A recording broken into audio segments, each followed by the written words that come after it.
जिसका फाउंडेशन बहुत अच्छा होना चाहिए और उसके आगे बहुत काम आना है, केमिकल बॉन्डिंग। ठीक है जी, सभी लोग अलर्ट पे हैं।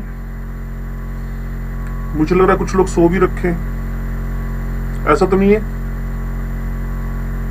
ओके, हाँ ना तो कर दो यार, पक्का श्योर है आप लोग? चलो अच्छी बात है। तो केमिकल बॉन्डिंग में जिन जिन टॉपिक्स पे आपने स्पेशली फोकस करना है वो ध्यान से सुन लो, क्योंकि क्वेश्चन इसी से आ रहा है 99.99% जो मैं यहाँ बोर्ड पे लिखने जा रहा हूँ। ठीक है ना, टॉपिक जिसको हम लगातार 6-7 दिन पढ़ने वाले हैं। ठीक है, और उसमें एक शेड्यूल रहेगा, फिर आरपीएस सोल्व करना, असाइनमेंट सोल्व करना, बुकलेट सोल्व करना। क्लियर? पहले सुन लो मेनली हमें क्वेश्चन कहाँ से मिलते हैं। मोलिकुलर ऑर्बिटल थ्योरी से क्वेश्चन आते हैं। ठीक है जी, मोलिकुलर ऑर्बिटल थ्योरी। और अगर आपको थोड़ा सा मोलिक्यूल को और ज्यादा समझना है, जिसकी एटॉमिसिटी 3 या 3 से ज्यादा है, तो फिर हाइब्रिडेशन पढ़ना पड़ेगा आप लोगों को। और बहुत अच्छे क्वेश्चन आते हैं VSEPRT से। ठीक है जी, हाइब्रिडेशन पढ़ने के बाद VSEPRT, और उसके बाद जो क्वेश्चन हमें समझने वो आएंगे डाइपोल मोमेंट से। अगर ये सारे के सारे आपके पास कवर है टॉपिक्स, तो मान के चलो आप 99.99% विनर हो। फिर फजांस रूल तो आगे इनऑर्गेनिक ढेरों बार पढ़ोगे, उसके अंदर भी समझ में आता है कौन आयनिक कौन कोवलेंट, लेस और मोर होनी चाहिए। तो मैक्सिमम कवरेज इस 4 टॉपिक ने पूरी केमिकल बॉन्डिंग में डालनी है। क्लियर ना? क्योंकि दिसंबर के मंथ में आ गए, कभी भी अनाउंसमेंट आ जाएगा एग्जाम का, जब भी आ सकता है। तो हमारा इन पे टोटल एक्सपर्टाइज होनी चाहिए हम लोग की। एमओटी, हाइब्रिडेशन, VSEPRT और डाइपोल मोमेंट हमारी कवरेज में होना चाहिए। कोई भी क्वेश्चन आएगा हम इसका कवरेज कर लेंगे, अगर आप मेरी बात को प्रॉपरली समझ पा रहे हो तो। आगे बढ़े जिसके अंदर हम लोग, तो पहली बात हमें पता है क्या है, सिंपल बातों से आज हम थोड़ा सा हल्का चलाएंगे, जिससे हमें समझ में आ जाए कि आप हमें सुनकर समझ पा रहे हो कि नहीं। ठीक है जी, केमिकल बॉन्डिंग। तो सबसे पहले पूछेगा केमिकल बॉन्ड है क्या। तो मैं फिर वही कह रहा हूं कि जब हम ड्रॉपर में हो, हमें पता हो 5-6 महीने बाद हमारा पेपर आ रहा है, ठीक है, तो कोशिश करना 100% आप कॉन्सेप्ट बुक कॉपी में लिख लो, लेकिन ज्यादा तामझाम करने की नीड नहीं होती। जैसे मैं केमिकल बॉन्ड लिख रहा हूं, तो मैं बस इतनी सी बात लिखूंगा, ये फोर्स है जो क्या कर रहा है, होल्ड कर रहा है। ये फोर्स है जो होल्ड कर रहा है। किसको होल्ड कर रहा है भाई? एटम्स को। हाँ जी, होल्ड कर रहा है किसको? आयंस को, बिल्कुल। इसके अलावा मॉलिक्यूल्स को भी होल्ड करेगा। अगर आप मेरे को सुन पा रहे हो, समझ पा रहे हो, तो थोड़ा सा भी दादी अम्मा की कहानी सुनते सुनते ना हाँ हूं करते रहा करो, जिससे हमें लगे कि हम अकेले नहीं बोल रहे, बाबा जी का प्रवचन नहीं चल रहा। तो प्लीज थोड़ा सा हाँ हूं करते रहा करो, जिससे बात समझ में आती रहे। ठीक है जी, केमिकल बॉन्डिंग के अंदर फोर्स, ठीक है, ये होल्ड करके रखेगा। एटम्स को होल्ड करे तो वो कोवलेंट बॉन्ड है, आ जाएगा। आयंस को होल्ड करे तो वो आयोनिक बॉन्ड है, इलेक्ट्रोवेलेंट बॉन्ड, वो भी आ जाएगा। मॉलिक्यूल्स को होल्ड करे उसको वैंडरवाल फोर्सेस बोलते हैं। क्लियर ना? तो कुल मिला के केमिकल बॉन्ड क्या हुआ? एक फोर्स हुआ जो होल्ड कर लेगा किसको? एटम्स को, आयंस को और मॉलिक्यूल्स को। इतनी बात अगर समझ में आए तो हम इसके छोटे से नेक्स्ट पॉइंट पे चलते हैं। ध्यान से सुनना और समझना। अगर केमिकल बॉन्ड आपको बनाना है, क्लियर, तो कौन कौन से फैक्टर रिस्पॉन्सिबल होंगे? क्लियर ना? Factors responsible to make the bond. Clear? कौन कौन से फैक्टर रिस्पॉन्सिबल होंगे बॉन्ड बनाने के लिए? तो मुझे सिर्फ 2 ही समझ में आते हैं। एक मेरे को समझ में आता है ऑक्टेट कंप्लीट करना, एक मुझे समझ में आता है ऑक्टेट कंप्लीट करना, और दूसरा जो मुझे फुल फ्लैश समझ में आता है वो होता है decrease in energy. Decrease in energy मतलब process should be exothermic, process should be exothermic. अगर आपने स्टेबल बॉन्ड बनाना है, अगर आपने स्टेबल बॉन्ड बनाना है, मैं तो जनरल लैंग्वेज बोलूंगा बच्चे, आप दिन भर खेल लिए, दिन भर पढ़ लिए, दिन भर गा लिए, दिन भर नाच लिए, क्लियर, तो शाम को आपकी एनर्जी क्या होगी? लूज होने लगेगी। आपकी एनर्जी उस ड्यूरिंग पूरे प्रोसेस में खत्म हो रही है धीरे धीरे। तो इस प्रोसेस में आपने एनर्जी लूज की और आप स्टेबल होते जा रहे हो। तो जितना एनर्जी लूज करोगे उतना आपके अंदर स्टेबिलिटी, मतलब आप टिक के बैठ जाओगे उसके बाद। क्लियर? बच्चे कभी टिक के नहीं बैठते, एनर्जी बहुत ज्यादा होती है। बुजुर्ग लोग जो बड़े ओल्ड, क्लियर, उनकी एनर्जी कम है इसलिए वो टिक के बैठते हैं। तो मेरी बात को थोड़ा सा अपने दिमाग में लेकर आना, मैं क्या कह रहा हूँ। बॉन्ड कौन हुआ? फोर्स हुआ। क्या करेगा? होल्ड करेगा। किसको होल्ड करेगा? एटम्स को, आयंस को, मॉलिक्यूल्स को। बॉन्ड को अगर बनाना है, क्लियर ना, अगर आपने बॉन्ड फॉर्मेशन करना है चाहे वो कोई वाला भी हो, तो फैक्टर क्या क्या होंगे, या तो ऑक्टेट रूल हो सकता है जो पूरा फैक्टर नहीं है, हाँ जो सबसे ज्यादा एप्लीकेबल है इसको मैं लिख देता हूं 100% एप्लीकेबल है, क्लियर है। और ये इन फ्यू केसेस में एप्लीकेबल है, बाकी इसके इतने ज्यादा मेरे पास एक्सेप्शनल है, क्लियर। तो इसलिए ऑक्टेट को हम फुल फ्लैश फैक्टर नहीं मान के चलते, हम मान के चलते हैं कि एनर्जी अगर लूज होगी तो स्टेबिलिटी ज्यादा होनी है। बोलो जी, ये बात आपको समझ में आती है जो मैंने भी बोली है आपसे? चलो हम तीसरी तरफ चलते हैं। कोई है बच्चा जिसने भी नीट 2020 में 500 या उससे ऊपर नंबर लिए? बताओ भाई। अच्छा ये बताओ 400-500 के बीच में, 400 to 500 के बीच में कितने? अच्छा है, मतलब 400-500 के बीच में कितने कितने थे भाई? Very good. कहां से? स्टेट क्या था? हिमाचल, हरियाणा, पंजाब, यूपी, लुधियाना, मतलब पंजाब से ना। ओके, और कोई बच्चा? चलो बराबर से। ये कौन सा एरिया था पंजाब का? आपका रेजिडेंस कहां से? ओके हिमाचल, ठीक है। तो हिमाचल में कट ऑफ 496 के आसपास नहीं गया था? 486।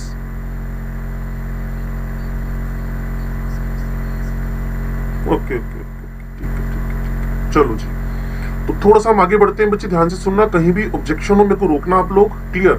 बस मेन होता है इंटरेक्शंस करना और एक अच्छे चैप्टर को कवर करना, बहुत बड़ा रोल है इस चैप्टर का। सुनो जी, अब सबसे पहले मैं ऑक्टेट रूल के बारे में जानता हूं और जल्दी से इससे बाहर निकलूंगा क्योंकि हमारे काम का उतना है नहीं। ऑक्टेट रूल के बारे में क्या जानते हैं जी?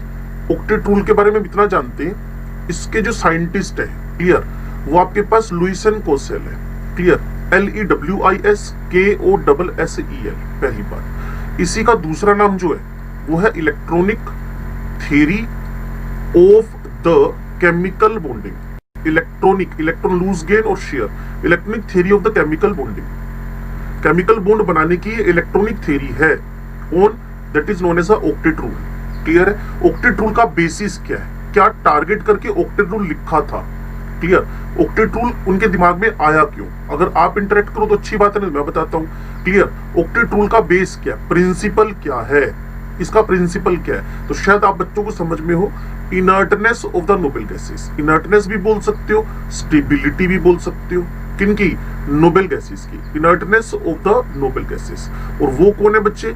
NS2 NP6 fulfilled configuration. तो कहीं ना कहीं लुईस कोसेल के दिमाग में भी ये बात गई, लुईस कोसेल के दिमाग में भी ये बात गई। और लुईस कोसेल के फील्ड भी अलग अलग थे, अगर आप मेरे को सुन पा रहे हो तो लुईस कोसेल के फील्ड भी अलग अलग थे। लुईस का फील्ड अलग था कंपाउंड्स का, कोसेल का फील्ड अलग था। ये भाई साहब कोवलेंट ऑर्गेनिक टाइप के मॉलिक्यूल्स को स्टडी कर रहे थे, क्लियर। और जो आपके पास कोसेल है, क्लियर, इनका जो फील्ड था वो इनऑर्गेनिक टाइप के मॉलिक्यूल्स था। आप समझते हो ना इस बात को? जैसे मीथेन का स्टडी हो तो लुईस के पास, और अगर KI का स्टडी हो, NaCl का स्टडी हो इनऑर्गेनिक टाइप से, वो फील्ड था किसका? कोसेल का। तो एक बार मैं फिर वापस जल्दी से रिवाइज कर दूं। आप केमिकल बॉन्डिंग स्टार्ट कर चुके हो।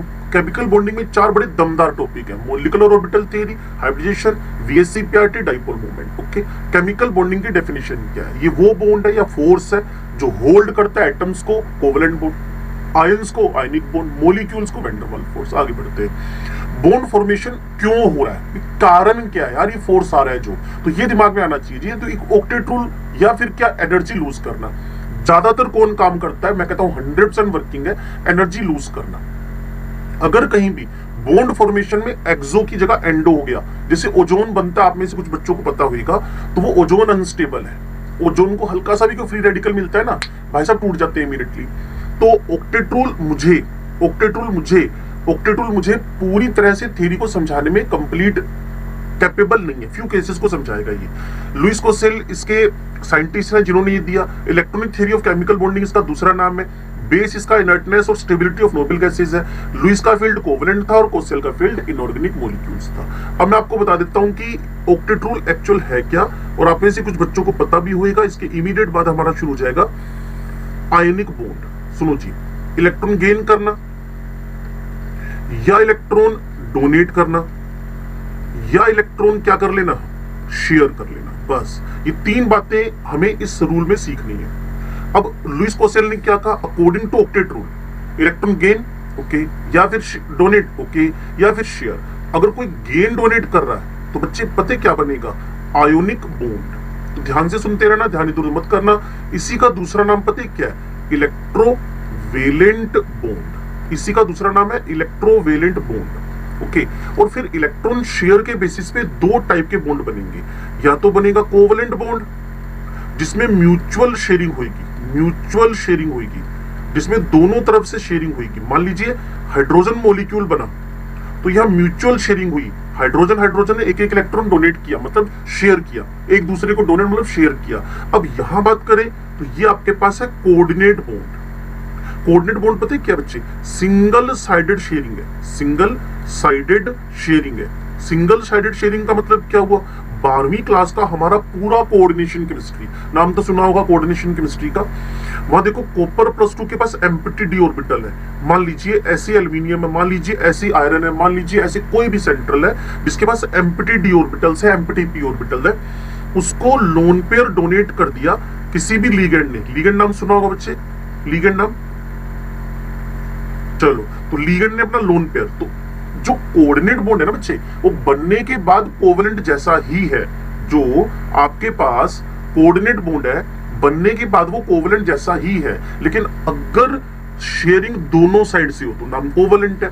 अगर शेयरिंग सिंगल साइडेड से हो, एक शेयर करे और बाद में दोनों का बराबर राइट हो जाए, तो वहां आपके पास बनता है कोऑर्डिनेट बॉन्ड। कुल मिलाकर आयनिक बॉन्ड, कोवेलेंट बॉन्ड और कोऑर्डिनेट बॉन्ड इस चैप्टर में हमारे फोकस पे रहेंगे। वैंडरवाल फोर्सेस हमारे फोकस पे आएंगे, चैप्टर का नाम बदल जाएगा, चैप्टर का नाम हो जाएगा स्टेट्स ऑफ मैटर। बोलो जी, अगर आप कहो तो मैं आगे बढ़ूं, नहीं तो पिछला रिवाइज करूं।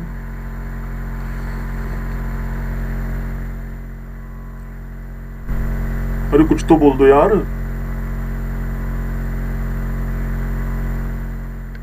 लो, हाँ तो मेरे को बस इतना बोल दो, सर आगे बढ़ो या पीछे मेरे को रिवीजन करा दो। मैं आपके साथ हूं, अगर आप रिवीजन करोगे रिवीजन करा दूंगा, क्लियर ना। अगर आप बोलोगे आगे बढ़ो तो आगे, क्योंकि मैं आपकी परमिशन के बगैर आगे बढ़ता जाऊं तो मुझे लगेगा बाबा जी का प्रवचन चल रहा है, कुछ है ही नहीं। आप लोग कहोगे बच्चे मेरे को, क्योंकि आप लोगों की इंपॉर्टेंस ही बहुत ज्यादा है। चलो वेरी गुड, इंटरेक्ट करते रहो, क्योंकि बिना परमिशन के हम आगे बढ़ नहीं सकते ना, आप लोग बोलोगे तभी आगे बढ़ेंगे। तो इसमें सबसे पहले हमारे पास है आयनिक बॉन्ड, ठीक है बच्चे। आयनिक बॉन्ड का दूसरा नाम मैंने अभी आपको बताया था, वो आपके पास इलेक्ट्रोवेलेंट बॉन्ड, क्लियर है। अब ध्यान से सुनना और समझना इसको, ionic bond, electrovalent bond, ionic bond, electrovalent bond. तो एक एक करके हम इसकी बातें जानना शुरू करते हैं। इसके अंदर जो पार्टिसिपेट करेंगे, क्लियर, इसके अंदर जो पार्टिसिपेट करेगा या पार्टिसिपेटिंग यूनिट्स होंगी, वो पता है कौन होंगे, क्लियर। पार्टिसिपेटिंग यूनिट्स, जैसे कभी भी आप मान लो कोई आप कुछ भी बर्गर खा रहे हो ना, तो मान लो इसके कॉन्स्टिट्यूएंट्स क्या है, इसके इंग्रेडिएंट्स क्या है, तो बताओ जी ब्रेड बन है, ये है, वो है, सब कुछ। वैसे मैं बोलूंगा इसमें पार्टिसिपेट करने वाले यूनिट्स कौन है, तो आपका आंसर पता है क्या होगा, आयंस। Very simple. तो आयंस के दो टाइप, जितने बच्चे क्लास में बैठे सब जानते हैं, एक होता है केटायन, दूसरा आपके पास होता है एनायन, ठीक है जी। और केटायन जनरली कहां से आते हैं, मेटल्स इसके एग्जांपल्स से, क्योंकि 80 से 90% पीरियोडिक टेबल बच्चों को पता है कौन है आपके पास मेटल, पूरा एस ब्लॉक मेटल है, पूरा डी ब्लॉक मेटल है, पूरा के पूरा एफ ब्लॉक मेटल है, तो बचा क्या बेचारा पी ब्लॉक, उसमें भी आपके पास 50% मेटल्स हैं। तो मेटल्स 80 to 90% है जो केटायन बनाते हैं, और ये बेचारे बच गए कौन, यहाँ आपके पास नॉन मेटल्स। जनरल बात होती है ये ऑलवेज बात नहीं होती है, क्लियर। जनरली बोल रहे होते हैं ये कि आयंस जनरली कहां से बिलोंग करते हैं, केटायंस, एनायंस, नॉन मेटल्स के, क्लियर। ऐसे तो आपके पास केटायंस, मैं रेड पेन से लिख रहा हूं, ध्यान से सुनना, ऐसे तो केटायंस आपके पास नॉन मेटल्स के भी बनते हैं, ग्रुप ऑफ नॉन मेटल्स। और आप में से कुछ बच्चों को पता भी होगा, group of non metals, solid PCl5। देखते हैं आप में से कितने बच्चों को पता है सॉलिड PCl5 का एग्जिस्टेंस। ज्यादा से ज्यादा बच्चे गलत बोलोगे, और गलत की फुल परमिशन है आपको कि बोल सकते हो, आप गलत बोलो, बोलना है, कोई चक्कर नहीं है। सॉलिड PCl5 का एग्जिस्टेंस बताओ भाई, कोई नहीं बोल रहा, इसका मुझे बोलना पड़ेगा। PCl5 ऐसे मत करो बच्चे, फिर ना मजा नहीं आएगा पढ़ाने का ना, फिर एक मतलब 70 मिनट निकालने बड़े मुश्किल हो जाएंगे अगर आप लोग इंटरेक्ट नहीं करोगे, clear. PCl4 plus PCl6 minus, फिर उसी से डिसाइडिंग फैक्टर होगा कि सिलेबस को किस डेप्थ तक लेके आना है, ये आप ही लोगों पर डिपेंड करेगा। चलो मैंने 4-5 बार बोल दिया, एक बार आपको समझ में आ गया होगा कि हमें इंटरेक्ट करना है। क्लियर? सॉलिड PCl5 का एग्जिस्टेंस PCl4 प्लस और PCl6 माइनस के फॉर्म में, और सॉलिड PbR5 का एग्जिस्टेंस PbR4 प्लस, ये एनसीईआरटी में लिखा बच्चे। क्लियर? और ऐसे ही सॉलिड N2O5 का एग्जिस्टेंस NO2 प्लस और NO3 माइनस के फॉर्म में। तो अगर मैं इनको हाईलाइट कर दूं तो मैं आपके दिमाग में एक बात डालना चाहता था। वो बात पता है क्या थी? कि आयंस में कीटायन एनायन होते हैं। कीटायंस जनरली मेटल्स के होते हैं लेकिन ऑलवेज नहीं है। तो क्या कोई कीटायन नॉन मेटल का हो सकता है ना? PCl4 plus, PbR4 plus, NO2 plus, ये प्लस सब चाहिए ना, PbR4 प्लस, NO2 प्लस। तो नॉन मेटल के भी आपके पास क्या हो सकते हैं? कीटायंस हो सकते हैं। चलिए आगे बढ़ते हैं, भी ध्यान से सुनना। नंबर 2, इसमें मैं लिखने जा रहा हूं फोर्स कौन सा रिस्पॉन्सिबल है, उसको बोलते हो electrostatic force of attraction. Electrostatic force of attraction is responsible for the ionic bond. Electrostatic force of attraction, electrostatic force of attraction की वजह से आपका आयनिक बॉन्ड बनेगा। पिछले पेज पर आ गया मैं आयनिक बॉन्ड समझाना शुरू कर चुका हूं। इसमें पार्टिसिपेट कौन करता है? कीटायन एनायन करता है। मेटल्स 80 से 90% जनरली कीटायन बनाते हैं, जैसे Na+, Ka+, Ca+2, Mg+2 etcetera. Anion generally non metal के होते हैं। क्लियर? चाहे तो क्लोराइड, फ्लोराइड, ब्रोमाइड ऐसे कुछ बोलते रहो। चलो यूं करो, 3-4 नॉन मेटल के नाम बताओ जो एनायन बनाए।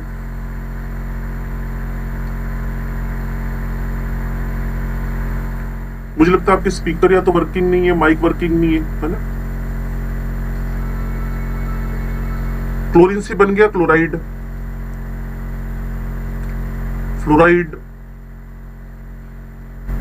Iodide, sulphide, oxide, sulphate, peroxide etcetera. अब लंबी लिस्ट है तो पेज भर जाता पूरा। इतने सारे एनायंस आपके पास अवेलेबल है, लेकिन बच्चे ने बहुत अच्छा जवाब दिया जिससे लगा कि इंटरेक्ट करना चाहिए और बात का जवाब देना चाहिए। ठीक है? ये एनायंस है नॉन मेटल के। ठीक है जी, जनरली वहीं से आते हैं। मेटल का कोई भी एनायन बनता नहीं है। कोऑर्डिनेशन केमिस्ट्री में आपने इक्का दुक्का देखा होगा। तो यहाँ कौन रिस्पॉन्सिबल है? इलेक्ट्रोस्टैटिक फोर्स ऑफ अट्रैक्शन, जिसको शायद आप जानते हो फिजिक्स के पॉइंट ऑफ व्यू से, Q1 Q2 upon R square. ये तो 9वीं से ही पढ़ा हुआ है। क्लियर? दो चार्ज के बीच में अट्रैक्शन फोर्स बढ़ेगा अगर दो आयंस के बीच, मान लो कीटायन है एनायन है, जितना उन पे चार्ज बढ़ेगा उतना उन पे अट्रैक्शन फोर्स बढ़ेगा। ये इस फॉर्मूले को तो देखा होगा ना आपने इलेक्ट्रोस्टैट में या 8वीं 9वीं के अंदर, force of attraction, force of repulsion. चलो तीसरे नंबर पे चलता हूं, ध्यान से सुनना भाई। अगर कहीं भी मुझे कीटायन बनाना पड़े, मुझे कहीं भी एनायन बनाना पड़े, क्लियर? तो शायद आप समझ गए। अब मैं एग्जांपल देने वाला हूं आपको, इलेक्ट्रोस्टैटिक फोर्स ऑफ अट्रैक्शन का एग्जांपल देने वाला हूं। तो मान लीजिए आपके पास Na और इसका बेसिस में रखूंगा ऑक्टेट रूल, इसका बेसिस में रखूंगा ऑक्टेट रूल। ध्यान से सुनना, गलती से भी ध्यान इधर मत लेके आना। यहाँ क्लोरीन है, ठीक है जी, सारे बच्चे जानते हैं, अब तो 12वीं पास हो गए हो। Electron configuration 1s2 2s2p6 3s1 है। इसका configuration 1s2 2s2p6 3s2 3p5 है। क्लियर? अगर ये मेटल है, एक इलेक्ट्रॉन डोनेट कर दे और ये आपके पास नॉन मेटल है, वही इलेक्ट्रॉन एक्सेप्ट कर ले, तो बच्चे Na+ बना, ये 2,8 हो गया। ये NCl- बना, ये 288 हो गया। इतनी बात आपको समझ में आए तो आगे बढ़ने का फायदा है, नहीं तो आगे बढ़ने का कोई फायदा नहीं है। ठीक है ना? इलेक्ट्रॉन जब डोनेट होता है ना बच्चे, तो ऑक्सीडेशन होएगा। इलेक्ट्रॉन जब एक्सेप्ट होएगा ना, तो रिडक्शन होएगा। ठीक है जी? क्लोरीन से क्लोराइड बन गया, सोडियम से सोडियम प्लस बन गया। केमिकल बॉन्डिंग के अंदर भी ऑक्सीडेशन रिडक्शन की बात आपसे कर सकता है। तो इसके पास भी ऑक्टेट कंप्लीट हो गया, नजर मारो, इसके पास भी ऑक्टेट कंप्लीट हो गया। तो एक बात सुनना, यहाँ ना कुछ बच्चे, जैसे पिछला बैच मेरा चलता है ड्रॉपर का, उसमें बच्चे पूछते हैं सर ये जो ऑक्टेट आ गया ये तो स्टेबल हो गया ना। इनके साथ एक प्रॉब्लम जुड़ गई, आप समझदार हो सारे, इनके साथ एक प्रॉब्लम जुड़ गई। पता है क्या जुड़ गई? ये प्लस माइनस हो गए, ये आयंस बन गए। और आयंस अगर एक ही सिस्टम के अंदर हो, आयंस अगर एक ही सिस्टम के अंदर हो, तो उन पे लगेगा इलेक्ट्रोस्टैटिक फोर्स ऑफ अट्रैक्शन। अगर आयंस एक प्लस हो एक माइनस हो, वो छोटे होते हम खेलते नहीं थे, एक मैग्नेट ले ली, उसको दोनों को चिपकाने की कोशिश कर रहे हैं, साउथ पोल नॉर्थ पोल चिपक गए, नॉर्थ नॉर्थ रिपेल हो गए। चलो शुक्र है आप कुछ बोलने तो लगे। थैंक यू बोलोगे बच्चे फायदा होगा। और मैं तो बच्चों को बार बार कहता हूं हम गलत बोले ज्यादा से ज्यादा, उससे फिर मेरे को इरिटेशन होगा तो मैं ज्यादा बताऊंगा आपको, ये देखो तुम जानबूझ के गलत बोलो कई बार तो फिर मुझे लगेगा और बताना चाहिए इनको, ये होगा डेवलपमेंट सब्जेक्ट का। क्लियर ना? आता हो तो अच्छी बात है, गलत बोलने में भी कोई हेजिटेशन नहीं है। तो बच्चे पता क्या हुआ, Na+ और Cl- के बीच इलेक्ट्रोस्टैटिक फोर्स ऑफ अट्रैक्शन लग गया। क्लियर? इस इलेक्ट्रोस्टैटिक फोर्स ऑफ अट्रैक्शन की वजह से फॉर्मेशन ऑफ आयनिक बॉन्ड हो गया है। बच्चे म्यूट करना आपने, एक ये रिलीजियस सॉन्ग आ गया है, म्यूट करना अपने आप को। हाँ जी, clear? Formation of ionic bond हो गया। तो कीटायन एनायन सबसे पहले बनते रहे। क्लियर? ऊपर से लेकर नीचे तक सारी बातें हमारे सामने आ रही हैं। क्लियर? अगर इसमें भी किसी को कोई ऑब्जेक्शन हो जल्दी से मेरे से बात कर लो। Force electrostatic force of attraction है, Q1 Q2 अपॉन R² इसका फॉर्मूला है। कीटायन बनाना है तो Na+, एनायन बनाना है तो Cl-, Na+ Cl- ने दोनों ने अपना ऑक्टेट अचीव कर लिया। और जैसे ही ऑक्टेट अचीव किया, लेकिन एक प्रॉब्लम खड़ी हो गई, ये कौन है कीटायन, ये कौन है एनायन, दोनों के बीच में क्या लगा, एक स्ट्रॉन्ग अट्रैक्शन, और वो आपस में जुड़ गए और क्या बॉन्ड बना दिया, आयनिक बॉन्ड। ठीक है जी। और एग्जांपल लेना चाहते हो तो आप मेरे साथ रहो। यहां मैंने फिर एक कीटायन की बात करनी है, यहां मैंने एक एनायन की बात करनी है। ठीक है जी।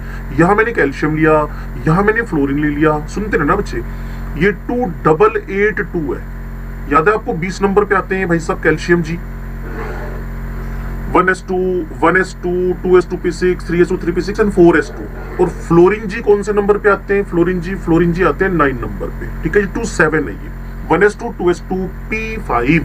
क्लियर? 7th ए का मेंबर है हेलोजेंस का। अब एक प्रॉब्लम कि ये भाई साहब 2 इलेक्ट्रॉन तब तक डोनेट नहीं करेंगे, तब तक इनका ऑक्टेट कंप्लीट नहीं होगा, और इनको एक ही चाहिए। तो आपने कहा टेंशन मत लो, आप ऐसे 2 फ्लोरीन इकट्ठे कर लो। ठीक है जी। अब ये भाई साहब 2 इलेक्ट्रॉन डोनेट कर रहे हैं और ये दोनों कलेक्टिवली मिलकर 2 इलेक्ट्रॉन एक्सेप्ट कर रहे हैं। यहां Ca+2 बन गया। बड़ी साउंड्स आती है ना आपके बैकग्राउंड में ना, इससे सारे बच्चे परेशान होते हैं एक्चुअली ना। लो जी, Ca+2 2 फ्लोराइड, इनके बीच में फिर एक स्ट्रॉन्ग इलेक्ट्रोस्टैटिक कंस्ट्रक्शन का काम चल रहा है किसी के यहां लगता है,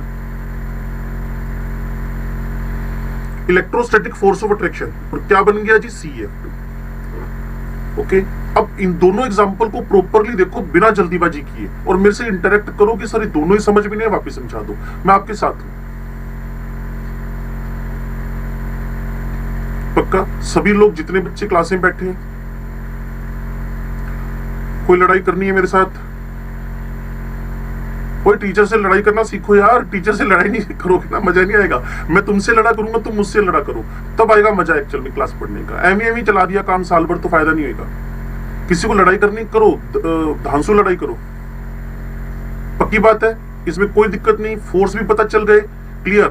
पार्टिसिपेट कौन कर रहा है ये पता चल गया। सॉलिड PCl5 कैसा होएगा, सॉलिड PbR5 कैसा होएगा, सॉलिड N2,5। ये एग्जांपल मैंने जानबूझ के रखे सिर्फ आपके दिमाग में बात डालने के लिए कि कीटायन सिर्फ मेटल नहीं होते, कीटायन नॉन मेटल के ग्रुप भी होते हैं। ठीक है जी। चलो आगे बढ़ते हैं। अब हमें सीखना है factors affecting the formation of ionic bond. ठीक है? इलेक्ट्रोवेलेंट बॉन्ड को बनाने के लिए कौन कौन से फैक्टर, और इसका जो बेसिस होएगा, इसका जो एस्पेक्ट होएगा, वो हम एनर्जी एस्पेक्ट रखेंगे। ठीक है? एक बार फिर मैं पीछे चलता हूं जिससे बच्चों को लगने लगे कि कुछ पढ़ रहे हैं। मेरी बात सुनना, हम केमिस्ट्री में केमिकल बॉन्ड शुरू करके आए हैं। ठीक है? और टोटल टाइम मुझे अभी शुरू हुए 24 मिनट्स हुए हैं। क्लियर? उसमें मैंने केमिकल बॉन्ड के अंदर बताया कि 4 बड़े धांसू टॉपिक है। 99.99% केस यहां से खत्म हो जाएगा।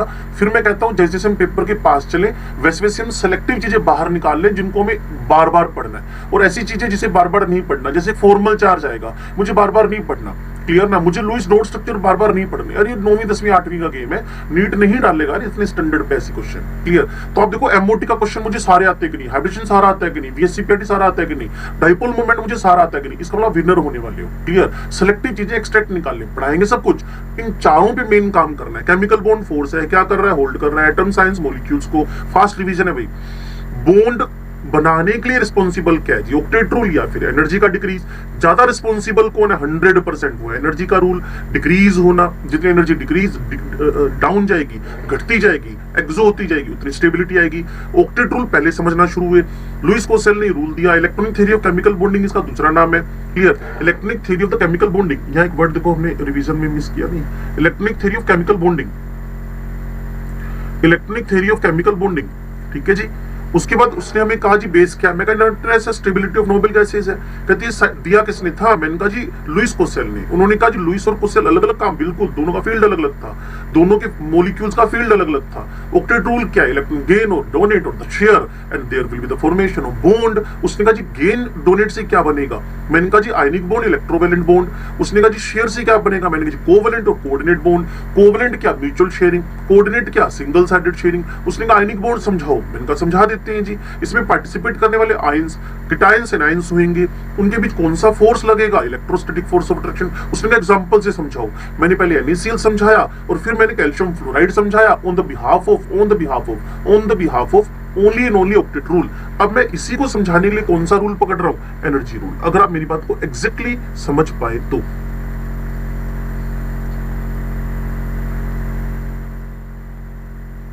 चलो, अब मैं क्या कर रहा हूं, इसके फैक्टर्स लिखने जा रहा हूं। इसका जो पहला फैक्टर है, सुनना बच्चे ध्यान से, पहला फैक्टर है, क्लियर, उसको मैं बोलता हूं हीट ऑफ द सब्लिमेशन। ठीक है, आपने से पहले हेलिक्स में पढ़ा कोई? ओके, कौन सा बच्चा पढ़ा हुआ है? Okay, bond dissociation energy, okay, then delta H ionization, okay, ये हीट ऑफ सब्लिमेशन है, बॉन्ड डिसोसिएशन है। इसको यूं करते हैं, अगर आपने नहीं लिखा तो मैं थोड़ा सा इसको सीक्वेंस में सेट कर लूं, सीक्वेंस में, ये लो सीक्वेंस में सेट कर लूं, सब्लिमेशन और यहां आयोनाइजेशन एनर्जी सीक्वेंस में सेट कर रहा हूं बच्चे। आयोनाइजेशन है, स्टेप टू स्टेप ऐसे ही चलेंगे। फिर आयोनाइजेशन एनर्जी है, फिर डेल्टा H बॉन्ड डिसोसिएशन है। ठीक है जी, अब एनर्जी देखो, यहां भी एनर्जी डेल्टा H, यहां भी एनर्जी, हाँ जी, यहां भी एनर्जी, हाँ जी, BD समझ गए ना, बॉन्ड डिसोसिएशन एनर्जी। और फिर आपके पास है electron, E for electron, G for gain, enthalpy. Last में सबसे खतरनाक, इसको बोलते हैं नेटवर्क बनाने की एनर्जी, इसको बोलते हैं नेटवर्क बनाने की energy, that is lattice energy. इन पांचों को एक बार अपने दिमाग में डालो। टीचर क्या बोल रहा है, कहते जी factor affecting the formation of ionic bond में heat of sublimation, ionisation energy, bond dissociation energy, electron gain enthalpy and lattice energy. इन पांचों के बारे में बात करेंगे, लेकिन एक क्लोज लगा देते हैं, एक क्लोज लगा देते हैं, क्लियर ना। अब हमें एक रूल ऑलवेज फॉलो करना है। अच्छा एक बात बताना, अगर मैं एक साल तक बैंक में पैसे जमा कराता हूं 5,000 55,000 5,000 तो साल भर में 60,000 हो जाएंगे कि नहीं होंगे? हो जाएंगे ना। अच्छा, बैंक वाले मुझे ना एक साल के बाद बोले भाई साहब आपने 50,000 जमा करवाए थे, कितना अच्छा लगेगा सुन के, हाँ हाँ मजा आ गया यार, मैंने 60 जमा कराए थे, बैंक वाला मुझे 50 दे रहा है, मजा आएगा? बिल्कुल नहीं आएगा, गुस्सा तो पक्का आएगा। गुस्सा आएगा नहीं आएगा? अगर वो 60,000 को 70 दे दे, 75 दे दे, 80 दे दे, तो मजा बड़ा आएगा, है ना। यही तो कह रहा हूं बच्चे, रूल क्या है, एक्सोथर्मिक मतलब हीट का इवोल्ड होना, heat evolved should be greater than, clear, endothermic. ये रूल जो फॉलो कर गया, वैसे तो ये रूल मैंने शुरू में ही बोल दिया था कि बॉन्ड बनने के ड्यूरिंग एनर्जी एक्सो ही होनी चाहिए। जहां जहां एंडो होएगा वहां स्टेबिलिटी क्या हो जाएगी, कम हो जाएगी। इसीलिए अगर 5 प्रोसेस है, ऊपर मैंने 5 प्रोसेस लिखे हैं, उनमें से जो जो एक्सो है that will be favourable to make the bond, not only ionic bond बच्चे, ऑल टाइप ऑफ बॉन्ड्स। ठीक है जी, तो मैं शुरू करता हूं। अगर आप मेरी बात को एग्जैक्टली पकड़ पाए तो आप समझ गए कि मेरे को क्या करना है। बॉन्ड बनने के ड्यूरिंग एंड में नटशेल मुझे एनर्जी मिलनी चाहिए, मतलब एक्सो होनी चाहिए, एंडो नहीं होनी चाहिए। तो यहां लिख कर आए, आपकी हेल्प चाहिए होगी बच्चे।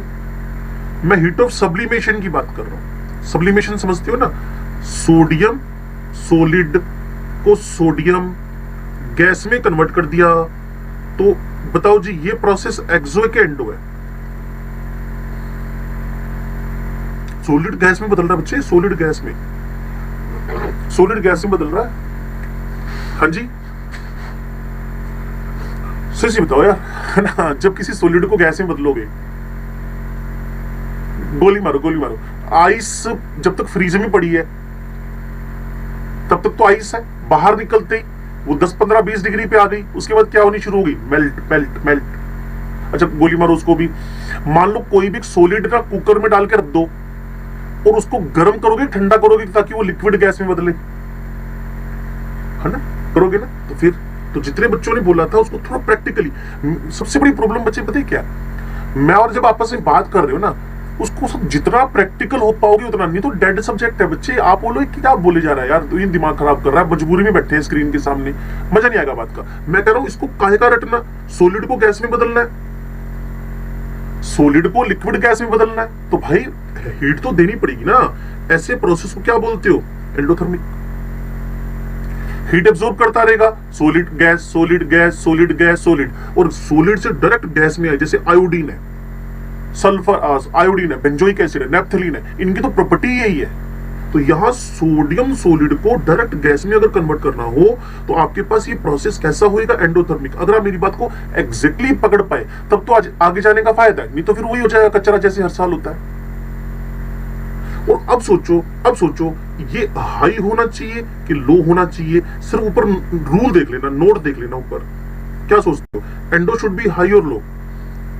बोलो लो होना चाहिए, ठीक है ना। तो मान लो ए एलिमेंट का सॉलिड था और ये ए के गैस में बदल गया, बी एलिमेंट का सॉलिड था, ठीक है, और ये बी के गैस में बदल गया, ठीक है, और यहां हमें 40 किलो जूल, यहां हमें 40 किलो जूल एनर्जी की रिक्वायरमेंट हुई पर मोल, और यहां हमें 50 किलो जूल एनर्जी की रिक्वायरमेंट हुई पर मोल। क्योंकि बता सकता है which will favour the formation of ionic bond, A और बी?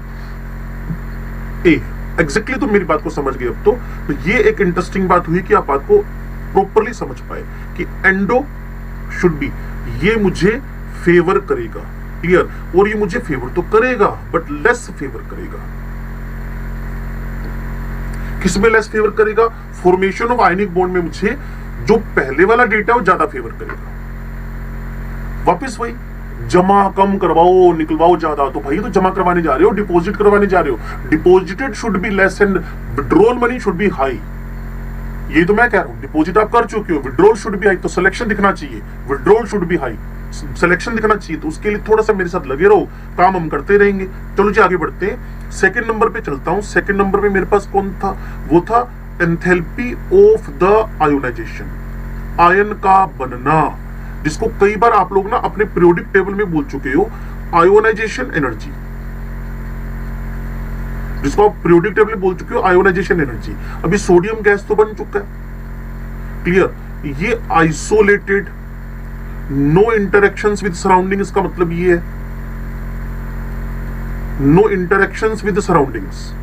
अगर आप में से कुछ बच्चों को एक डेफिनेशन याद हो जिसको बोलते हैं आयोनाइजेशन एनर्जी, आयोनाइजेशन पोटेंशियल, तो वहां पता है क्या लिखा हुआ है? Energy needed to eject the electron from an isolated gaseous. Isolated मतलब पता है क्या? जो एनर्जी मैं दूं वो सारी की सारी सिर्फ एक ही काम करने में काम आई, कौन सा? इलेक्ट्रॉन निकलवाने में। मान लो आपने एनर्जी दी, भाई साहब पहले सो रखे थे, पहले उठे, मतलब सॉलिड थे, लिक्विड बने, फिर गैस बनी, फिर उड़ने लग गए, फिर इलेक्ट्रॉन। अरे उसने कहा ये नहीं चाहिए मेरे को, जितनी एनर्जी दूं वो सारी सिर्फ इलेक्ट्रॉन निकालने में काम आए। तभी हमने क्या बोला? No interaction with surrounding, that mean isolated. Isolated तो आजकल का सबसे फेमस वर्ड था यार, कोरोना सीजन में बंदे को आइसोलेट कर दिया है। मतलब उसके साथ में 10-15 लोग और बैठे भजन कर रहे हैं, क्या मानते हो? आइसोलेटेड का मतलब क्या हुआ? भजन कर रहे हैं 10-15 लोग, अकेला रह गया ना, वही तो कह रहा हूं आइसोलेटेड। कितना अच्छा है यार, आइसोलेटेड मतलब कल्ला रह गया बेचारा, अकेला, सिंगल पर्सन है, ठीक है। तो sodium gas in isolated form, इसको हमने किसमें कन्वर्ट कर दिया? सोडियम प्लस में। और बच्चों को अभी एक डेफिनेशन मिली थी, एनर्जी नीडेड, एनर्जी नीडेड, ठीक है जी। तो एनर्जी नीडेड, अब आप मुझे फिर फेवर कर रहे हो, हाई या लो? ठीक है जी, वेरी गुड। क्योंकि जितने भी एंडोथर्मिक है, जितना भी डिपोजिशन है, जितना भी पैसा जमा करवाना है, जितनी एनर्जी लगेगी वो कम ही होनी चाहिए, एक्सो ज्यादा होनी चाहिए। लेकिन ये बाय डिफॉल्ट ही एंडो है, तो इसकी वैल्यू जितनी कम होगी।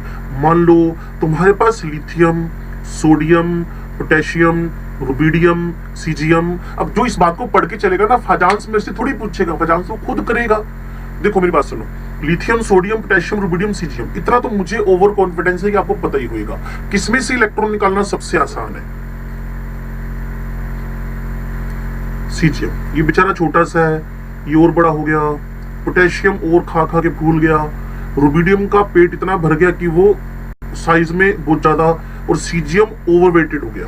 क्लियर, साइज बढ़ता जा रहा है। तो इलेक्ट्रॉन मतलब आयोनाइजेशन एनर्जी की बात अगर बच्चे कर रहे हैं, आयोनाइजेशन एनर्जी की बात बच्चे अगर कर रहे हैं, तो आयोनाइजेशन एनर्जी लिथियम की ज्यादा है, लिथियम की ज्यादा है, सोडियम की कम है, पोटेशियम की और कम है, रुबिडियम की। तो सीजियम हाईली फेवर करेगा, सीजियम हाईली फेवर करेगा किसको? Formation of ionic bond. क्या आप सच में इस बात को समझे कि lithium, sodium, potassium, rubidium, caesium में सीजियम हाईली फेवर करेगा आयनिक बॉन्ड के बनने को? और ये आयोनाइजेशन एनर्जी का ऑर्डर लिखा था मैंने। तो जिसकी भी आयोनाइजेशन एनर्जी जितनी कम होगी, जिसकी होती तो पॉजिटिव ही है ना बच्चे, ionization energy is always endothermic. इसका एक्सो का कोई मतलब, भाई इलेक्ट्रॉन निकाल रहे हो, एंडोथर्मिक, इलेक्ट्रॉन निकाल रहे हो, इलेक्ट्रॉन निकाल रहे हो, वो भी न्यूक्लियस के अगेंस्ट जाकर। मतलब ये इलेक्ट्रॉन मुझे दे दे ठाकुर, ऐसी बात हो रही है। आप समझ गए मेरी बात को ना? और ठाकुर साहब ने फिर भी नहीं दिए, फिर काट लिए गए। क्यों? फिर जोर मारना पड़ा ना। तो ये हाथ मुझे दे दे ठाकुर, नहीं, यहाँ पता है क्या, ये इलेक्ट्रॉन मुझे दे दे न्यूक्लियस।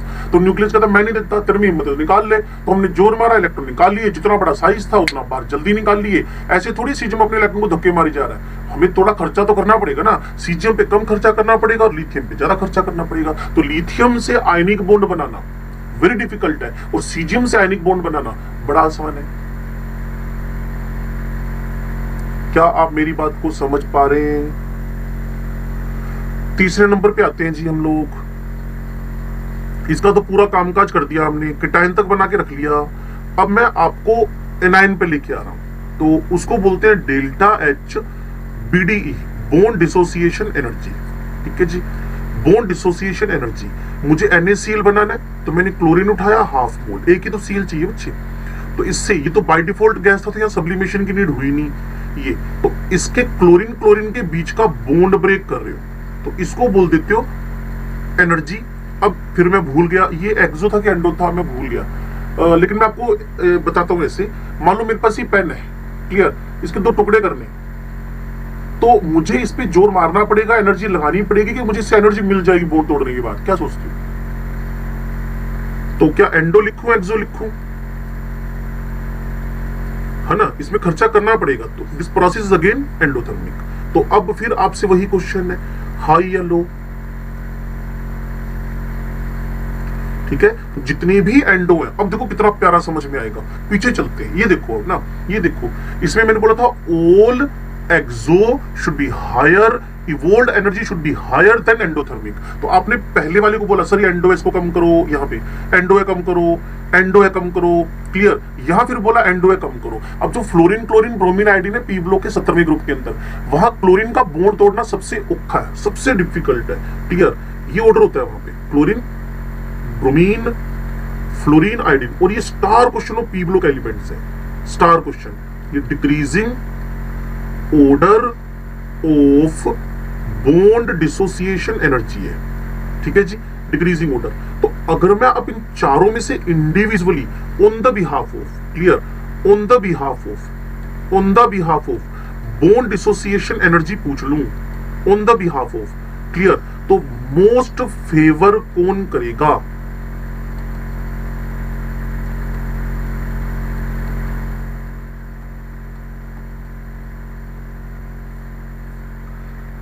क्वेश्चन आपकी तरफ गया हुआ है, एक आंसर मेरे पास आया, लेकिन मैंने उसको सुना तो सही, लेकिन मुझे वेट था कोई वो बच्चा। पक्का परफेक्ट आंसर इज आयोडीन। पिछले वाले बच्चे को सुधार करना या समझना है? पक्का ना? तो जितना कम खर्चा लगेगा, input minimum, output should be maximum. इससे बढ़िया कुछ नहीं बोल सकता मैं। इनपुट जितना लेस, आउटपुट जितना ज्यादा। और अभी तक क्या चल रहा है? Input input input input input. अभी तक आउटपुट का तो नामो निशान ही नहीं आया, और इसीलिए यहां मिनिमम इनपुट है। मैंने जानबूझकर एग्जांपल पता है क्यों उठाया? ये हमारे पीएमटी का स्टार है कि क्लोरीन का बॉन्ड डिसोसिएशन औखा है, ब्रोमीन का थोड़ा सा इजी है, और फ्लोरीन का आसान है क्योंकि इंटर इलेक्ट्रॉनिक रिपल्शन लग गई। आयोडीन का तो बेचारे का साइज इतना बड़ा था कि जब चाहे तोड़ लो उसको। ये बड़ा बढ़िया क्वेश्चन है। ये इन दिनों में हमने पी ब्लॉक में बच्चों को करवाया ये, और वेरी वेरी इंपॉर्टेंट की कैटेगरी दी है इसको। लेकिन फिलहाल टारगेट कुछ और था। इन चारों में से कौन on the behalf of bond dissociation से फेवर करेगा to form the ionic bond? Your answer should be iodine. अब तक तो खर्चा हुआ था, अब हम चलते हैं चौथे स्टेप पे। इसको हम क्या बोलते हैं जी? Electron gain enthalpy. Clear? Energy change, आपने इस वर्ड को सुना होगा। वैसे यहां लिख दूं मैं, delta H is equals two electron affinity. Electron affinity मतलब इलेक्ट्रॉन से भाईचारा, इलेक्ट्रॉन से फ्रेंडशिप, और एनर्जी रिलीज होना। मैं यहां एनर्जी चेंज या एंथैल्पी चेंज लिखूंगा। बच्चे अगर कंफ्यूज हो तो मेरे से बात जरूर कर लेना। एंथैल्पी चेंज, एंथैल्पी चेंज, ठीक है जी। During the addition of electron, during the addition of electron in outermost shell of outermost shell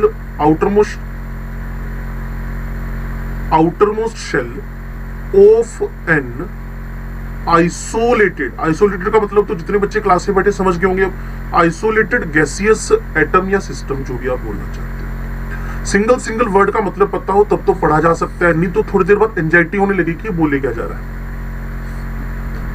मेरे पास कौन बन गया था जी? क्लोरीन। किस फॉर्म में? गैस फॉर्म में। आइसोलेटेड गैसियस सिस्टम पे तो हाँ लग गया, चलो जी हो गया।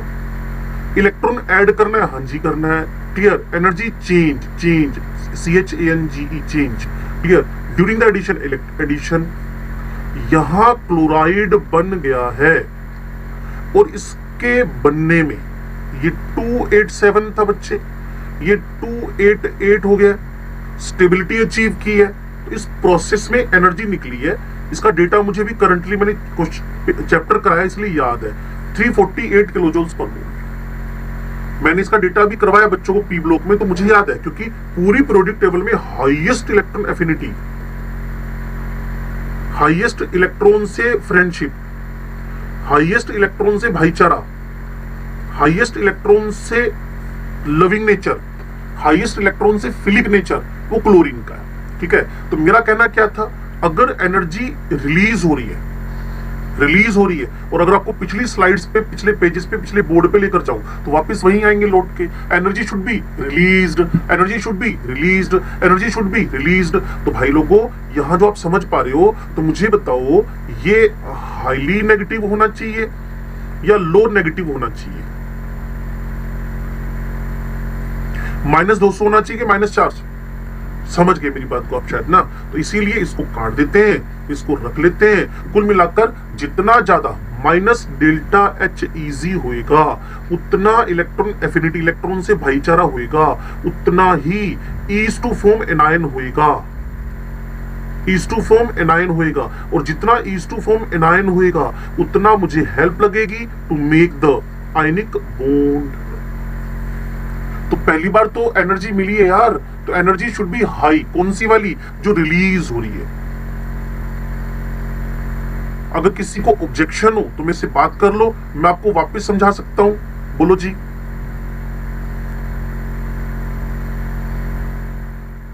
इलेक्ट्रॉन एफिनिटी का मैग्नीट्यूड देख रहे हैं जी। हाँ तुम सही हो, तुम सही हो, मैं ज्यादा नहीं बोलूंगा, तुम सही हो, इसलिए मैंने जानबूझ के हाई नेगेटिव लिख दिया।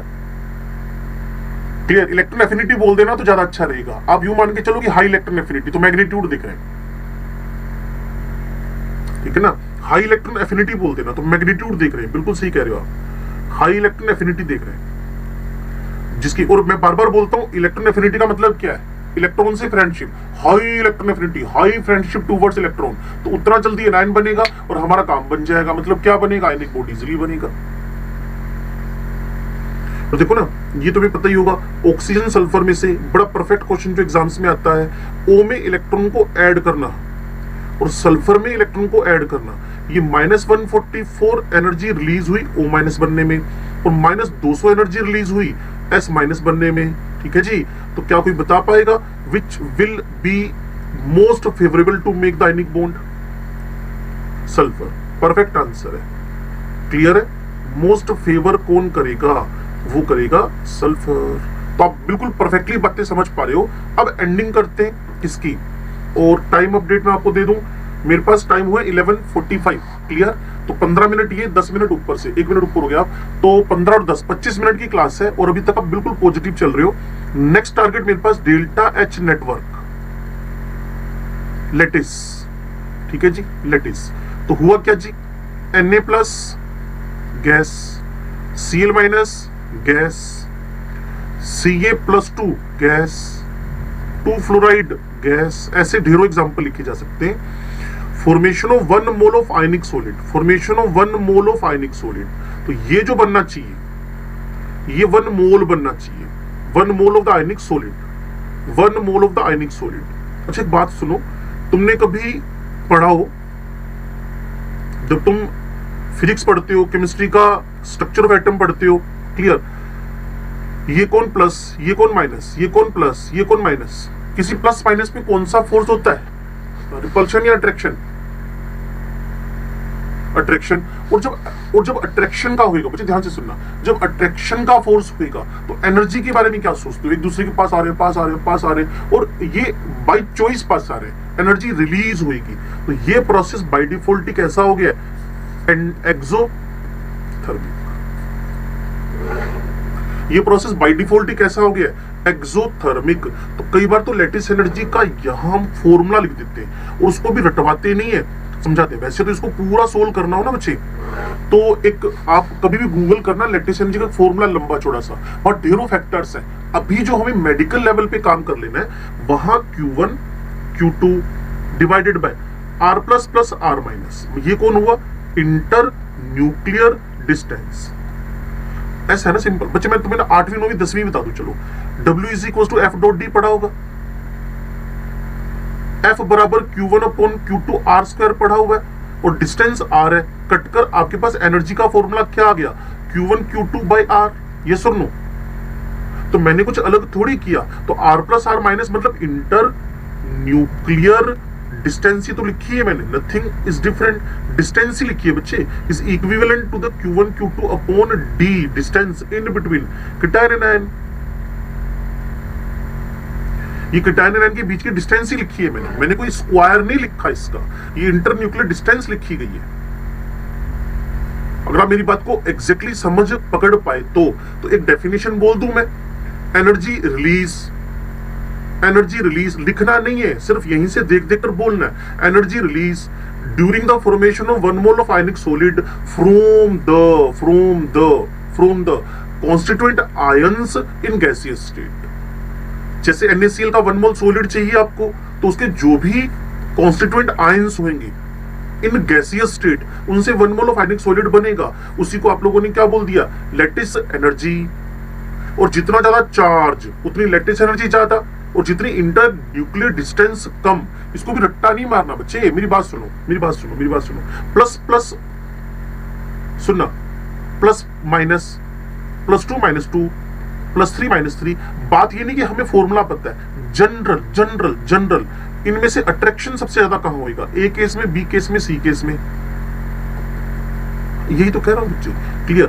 मोर चार्ज मोर अट्रैक्शन, मोर चार्ज मोर अट्रैक्शन, क्लियर। और अगर अट्रैक्शन ज्यादा हुआ, अगर अट्रैक्शन ज्यादा हुआ उतनी फास्ट मॉलिक्यूल बनेगा और उतना ही एनर्जी क्या हो जाएगी, ज्यादा रिलीज हो जाएगी, क्लियर। अब इसी बात को मैं और जोड़ता हूं, ध्यान से सुनना। यहां PQR लिखकर सुनते रहना बच्चे ध्यान से, क्लियर।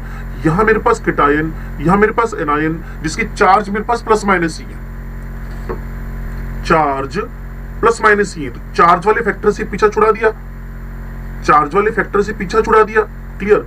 यहां लिथियम लिखा, यहां सोडियम लिखा, यहां मैंने पोटेशियम लिख दिया, तो चार्ज तो सबका +1 +1 +1 है, लिथियम सोडियम पोटेशियम। अच्छा बात सुनो, एक छोटी सी बात है, ना है तो कोई चक्कर नहीं, बोलना जरूर।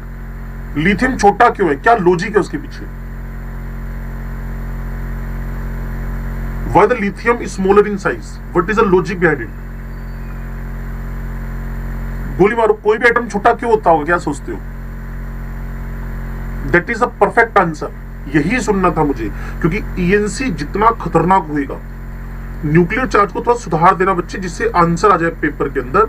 जितना ENC इफेक्टिव न्यूक्लियर चार्ज ज्यादा होगा, जितना इफेक्टिव न्यूक्लियर चार्ज ज्यादा होगा, उतना साइज क्या हो जाएगा, स्मॉल। तो अगर कोई एटम साइज में स्मॉल हो गया है, अगर कोई एटम साइज में स्मॉल हो गया है, तो उसका न्यूक्लियर चार्ज खतरनाक हो गया।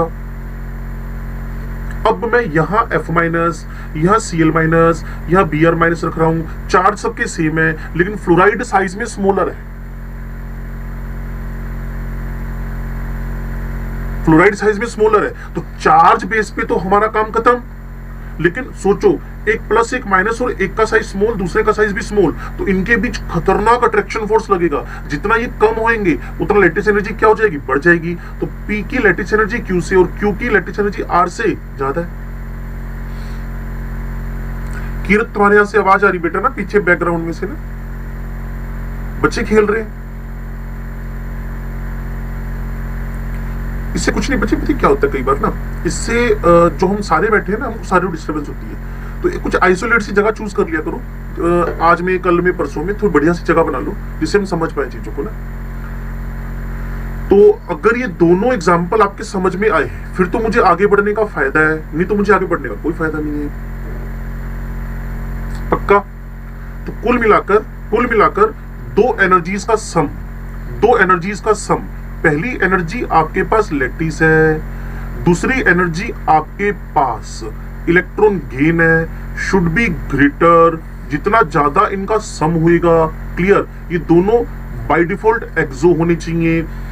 अब यहां आपके पास कौन है, सब्लिमेशन, यहां कौन है आपके पास, आयोनाइजेशन, और यहां आपके पास कौन है, बॉन्ड डिसोसिएशन। क्लियर है? तो कुल मिलाकर बैंक का जमा अमाउंट कम और बैंक से निकलने वाला withdrawal, withdrawal should be greater than, clear, क्या होएगा, डिपॉजिटेड। क्लियर है? अगर आपने डिपॉजिट किया, उससे विड्रॉल ज्यादा होना चाहिए, क्लियर, तभी खुशियां आएंगी। और खुशियां आएंगी मतलब स्टेबिलिटी आएगी, और जब स्टेबिलिटी आएगी तो साफ सी बात है, आप बोलोगे आयनिक कंपाउंड में स्टेबिलिटी है, इसके एमपीबीपी बढ़ गए, वो सारी बातें इकट्ठी हो जाएंगी।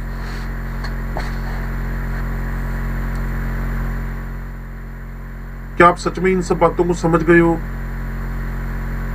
जितना ज्यादा चार्ज होएगा, जितना ज्यादा उतनी लैटिस बढ़ जाएगी। और मेनली लैटिस एनर्जी पे क्वेश्चन पूछते हैं, आधा पेज भर देते हैं। आपने कहा मुझे आधा पेज नहीं भरना, मेरे टीचर ने मुझे सिखाया है W = F.D, F बराबर Q1 Q2 अपना R², इसकी जगह R से कैंसल, तो मेरा फॉर्मूला पता है क्या बन गया, Q1 Q2 upon distance, Q1 Q2 divided by distance. Simple सा फॉर्मूला। अब जितने क्वेश्चन कहोगे मैं सोल्व कर दूंगा। चार्ज अलग अलग हो तो चार्ज विनर बना दिया, और अगर चार्ज सेम हो, साइज अलग अलग हो, तो उस बेसिस पे आंसर दे दिया।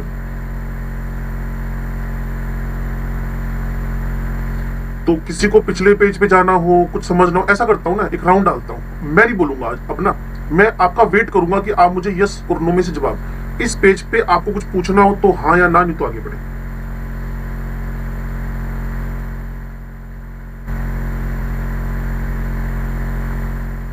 लगा लो 30 सेकंड पढ़ने में लगा लो, कुछ जल्दीबाजी नहीं है, हमें कौन सा किसी रेस में पार्टिसिपेट करना है।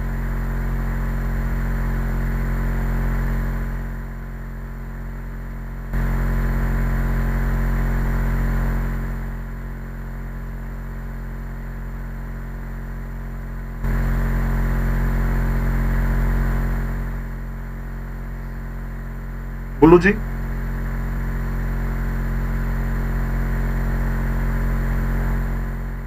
देखना बेटा,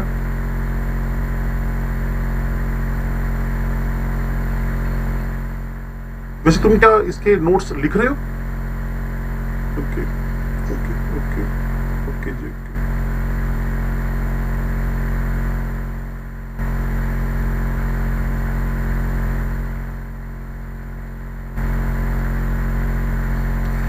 लो जी, यहां तक की बात अगर आपके दिमाग में आ गई है तो आयनिक बॉन्ड के एक लाइन के अंदर, दो लाइन के अंदर कैरेक्टरिस्टिक सीख लें, ठीक है। Properties of the ionic compounds, properties of the ionic compounds. फिर कोवलेंट बॉन्ड पे चलते हैं, प्रॉपर्टीज ऑफ द आयोनिक यानी electrovalent compounds. Properties of the ionic compounds में एमपीबीपी सीधा सा जवाब है हाई। कोई रीजन पूछ ले तो आप समझदार हो, उसका आंसर दोगे strong electrostatic force of attraction, ये जवाब है उसका। एमपीबीपी हाई क्यों है? क्योंकि रीजन है strong electrostatic force of attraction, ठीक है। नंबर 2, सोल्यूबिलिटी की बात करें तो बच्चे बोलेंगे इन वाटर, क्लियर है। उसकी वजह क्या है? सारे बच्चे समझदार हैं, सब बच्चों को समझते हैं, like dissolves like, like dissolves like, same की सेम से ही फ्रेंडशिप होती है, क्लियर ना। कोई शरारती बच्चा होता है ना, किसी स्कूल में, किसी इंस्टीट्यूट में, कहीं कॉलेज में जाकर अपने जैसे ढूंढ लेता है, और कोई सिंसियर होता है पढ़ने लिखने में तो अपने जैसे ही ढूंढ लेता है। ये रूल है, दुनिया का रूल बना हुआ है, लाइक डिजोल्स लाइक। और फिर फैमिली वाले बोलते हैं तूने तो अपने जैसे ही ढूंढ लिया वहां पे, तो like dissolves like, like dissolves like. पानी नेचर वाइज कैसा है? Polar. Ionic compound nature wise Na+Cl-, clear है। तो वहां भी नेचर वाइज कैसे हैं वो प्लस माइनस, तो लाइक डिजोल्स लाइक। लो जी, एमपीबीपी हाई होने के अलावा कोई बोलेगा कंडक्टिविटी, ये ढेरों बार तुम्हें पढ़ने को मिलेगी, सॉलिड चैप्टर वगैरह पढ़ेंगे जब, क्लियर। अगर भाई साहब सॉलिड स्टेट में है तो बोलो जी हिलते ही नहीं है, नो फ्री आयंस। लेकिन अगर ये भाई साहब लिक्विड में और गैस फॉर्म में ले लो तो कंडक्टर बन जाएंगे। कंडक्टर समझ गए ना, show the conductivity, current carry हो रहा है, करंट। कंडक्टर मतलब वो बस वाला कंडक्टर नहीं, कंडक्टर मतलब करंट कैरी हो रहा है। लिक्विड गैस क्यों? अब इसके पास क्या आ गए? Free ions. बोलो जी, समझे? ये पता है कई बार ना जब हम फजांस रूल कर रहे होते हैं ना, वहां ये लाइनें काम आ जाती हैं। वो कह देता है, ऐसे नहीं पूछता कौन कोवलेंट कौन आयनिक, पता क्या पूछ लेगा? Out of the 4 compound which has a higher MPBP. तो सोचना पड़ता है ये ना, आयनिक पूछ रहा है, लो एमपीबीपी तो पक्का कोवलेंट पूछ रहा है, ठीक है ना। तो कंडक्टिविटी सॉलिड स्टेट में तो हो नहीं सकती, लिक्विड गैस फॉर्म में। सोल्यूबिलिटी पानी में होएगी जनरली, क्लियर ना। अच्छा जी, हम 4th नंबर पे जाके बात कर लें। इनके अंदर एक होता है आइसोमेरिज्म, एक होता है आइसोमोर्फिज्म। इनका करेक्टर है आइसोमोर्फोलॉजी। अगर आपके पास इलेक्ट्रॉन कॉन्फ़िगरेशन कई सारी चीजें होती हैं इसके पीछे, क्लियर। इसके अलावा hybrid state of anion, hybrid state of anion, ठीक है। इसके अलावा कई बार चार्ज, इसके अलावा क्रिस्टलाइन वाटर, कई सारी चीजें, छोटा मोटा कॉन्सेप्ट नहीं है, बस बोलते ही नहीं इसके बारे में ज्यादा। अगर इनमें कहीं आपको सिमिलरिटी दिख रही है, अगर इनमें कहीं सिमिलरिटी दिख रही है तो आइसो फॉर सेम। मोर्फो मतलब आप ज्यादा जानते हो, मोर्फोलॉजी तो आपका सब्जेक्ट है, clear. Size shape, morphology, same size shape दिख जाएगा तो उसको बोलते हो आइसोमोर्फस। तो इनका कैरेक्टरिस्टिक होता है आइसोमोर्फस। आइसोमोर्फस, आइसो जैसे Fe+2 Mg+2, तो +2 सल्फेट सल्फेट सेम है, 7 वाटर जुड़ गए तो आइसोमोर्फस रहेंगे। एक और मुझे ध्यान आ रहा है आइसोमोर्फस में, जैसे KClO4 है, इसका KCrO4 बना दो ठीक है जी, कैटायन कैटायन सेम है, एनायन एनायन की हाइब्रिड स्टेट सेम है, तो ये दोनों एक दूसरे के आइसोमोर्फस है, और isomorphology is the characteristic of ionic compounds. और एक तो बड़ी सिंपल सी बात जो सारे बच्चे समझदार है, आयनिक कंपाउंड हार्ड है, आयनिक कंपाउंड हार्ड है, ionic compound nature wise brittle है।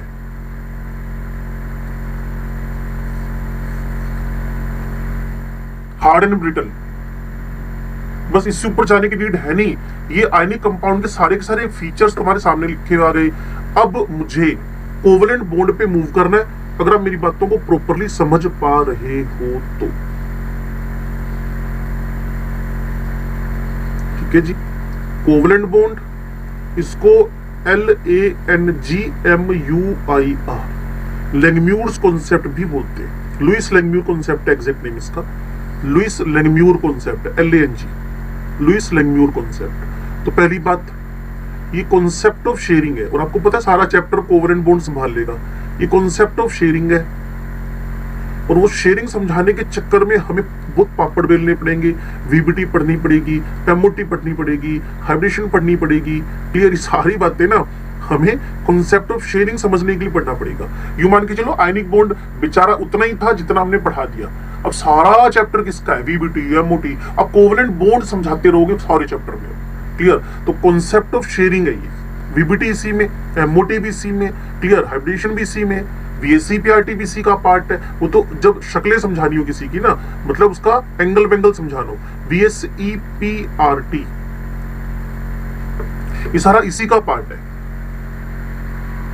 इक्का दुक्का एग्जाम्पल उठाते हैं, बाकी तो पेट भर के एग्जाम्पल MOT VBT हाइब्रिडेशन में समझाने ही है।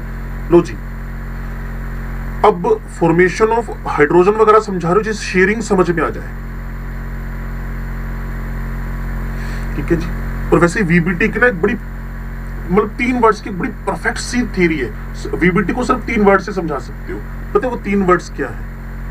Sharing of unpaired electron. कुछ बच्चे पूछते सर अनपेड इलेक्ट्रॉन शेयरिंग करते क्यों है? मैंने कहा भाई साहब, स्ट्रक्चर ऑफ एटम में ना एक हमारे पास कॉन्सेप्ट हुआ करता था, 1 ऑर्बिटल कैन अकोमोडेट 2 इलेक्ट्रॉन्स। अगर किसी के पास अनपेड है तो वो कोशिश करेगा स्टेबल होने की, सारा चक्कर ही स्टेबल होने का। नहीं तो आप कौन बैठ के सुनता है 1 घंटा यार, वो भी ऐसी चीजें जो बिल्कुल भी इंटरेस्टिंग ना हो। उसको इंटरेस्टिंग जबरदस्ती बनाना पड़ता है आपसे बात कर करके। क्या मेरी बात से एग्री करते हो? हाँ देखो एग्री करके मैंने कहा था, क्योंकि ये सच है, ये झूठ नहीं है, तो उसमें आपको इंटरेस्टिंग बनाना पड़ता है। तो हर बंदा कोशिश करता है कि वो अपना स्टेबिलिटी बढ़ा ले। Sharing of unpaired, sharing of unpaired, sharing of unpaired, sharing of unpaired. तो शेयरिंग ऑफ अनपेड से क्या बनेगा? Formation of the hydrogen.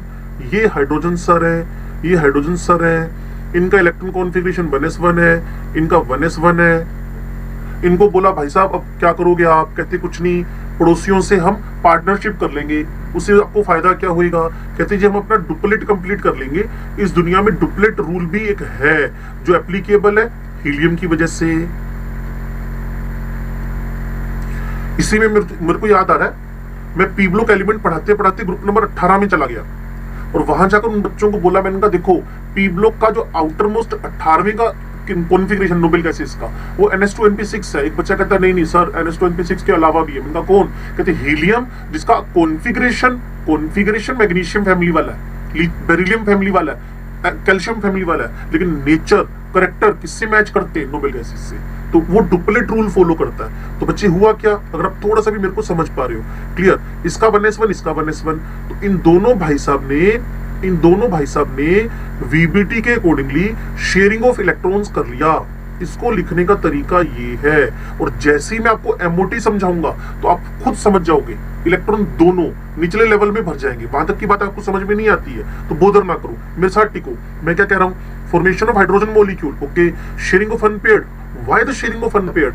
Because अगर कोई अनपेयर्ड पेयर्ड बनता है, अगर कोई अनपेयर्ड पेयर्ड बनता है, अगर कोई 1s1 1s2 बनता है, तो सोचो ना इस पूरे प्रोसेस के अंदर उसने क्या गेन की है? स्टेबिलिटी। और सारा चक्कर ही किसका है? स्टेबिलिटी का। तभी तो एनर्जी लूज करने की बात कर रहे थे। हे महान आत्माओं, क्या आपको मेरी बात समझ में आई ये वाली, या इसको वापस बुलवाना चाहते हो? एक एग्जांपल और ले लें, क्लोरीन को समझते हैं जी। क्लोरीन क्लोरीन ठीक है, इसके बाहर वाले शेल पे झांका, इसके भी बाहर वाले शेल पे झांक लिया दोनों के, कोई इलेक्ट्रॉन देने को तैयार नहीं, लेने को दोनों तैयार बैठे हैं, लेकिन दे कौन? मेरी बात समझ पा रहे हो ना? मान लो किसी ऑफिस में काम करवाना है, आपकी जेब में 20,000 रुपए है, आपको किसी ने बताया था यहाँ ना 2-4 हजार रुपए देके काम हो जाता है, आपने कहा दूं किसको, ऐसे फेंक के थोड़ी आ जाऊंगा यार, बंदा तो दिलाओ मेरे को जिसको मैं पैसे देके अपना काम निकाल लूं। हाँ, 287 क्लोरीन कहता मुझे इलेक्ट्रॉन चाहिए, दूसरा कहता मुझे भी चाहिए, लेकिन दे कौन? उसने कहा यूं करते हैं, शेयरिंग कर लेते हैं। मैंने कहा देखो शेयरिंग कर ले, ये आपके पास नियोन, ये आपके पास 3s2, ये 3p5, ये आउटरमोस्ट में प्रॉपरली जब झांका हमने, लो जी एक अनपेयर्ड था, और मेरी एक परफेक्ट लाइन जो तुम्हें हमेशा काम करवानी चाहिए, वीबीटी की सोल है ये, क्या? Sharing of unpaired electron. तो शेयरिंग ऑफ अनपेयर्ड इलेक्ट्रॉन, तो इन दोनों ने भी क्या कर लिया? शेयरिंग। क्लोरीन का अनपेयर्ड, क्लोरीन का अनपेयर्ड, क्लोरीन का अनपेयर्ड, क्लोरीन का अनपेयर्ड, और ये भाई साहब इसके 3 लोन पेयर है। और कल मैं आपको वैलेंसी भी बताऊंगा और लोन पेयर भी बताऊंगा।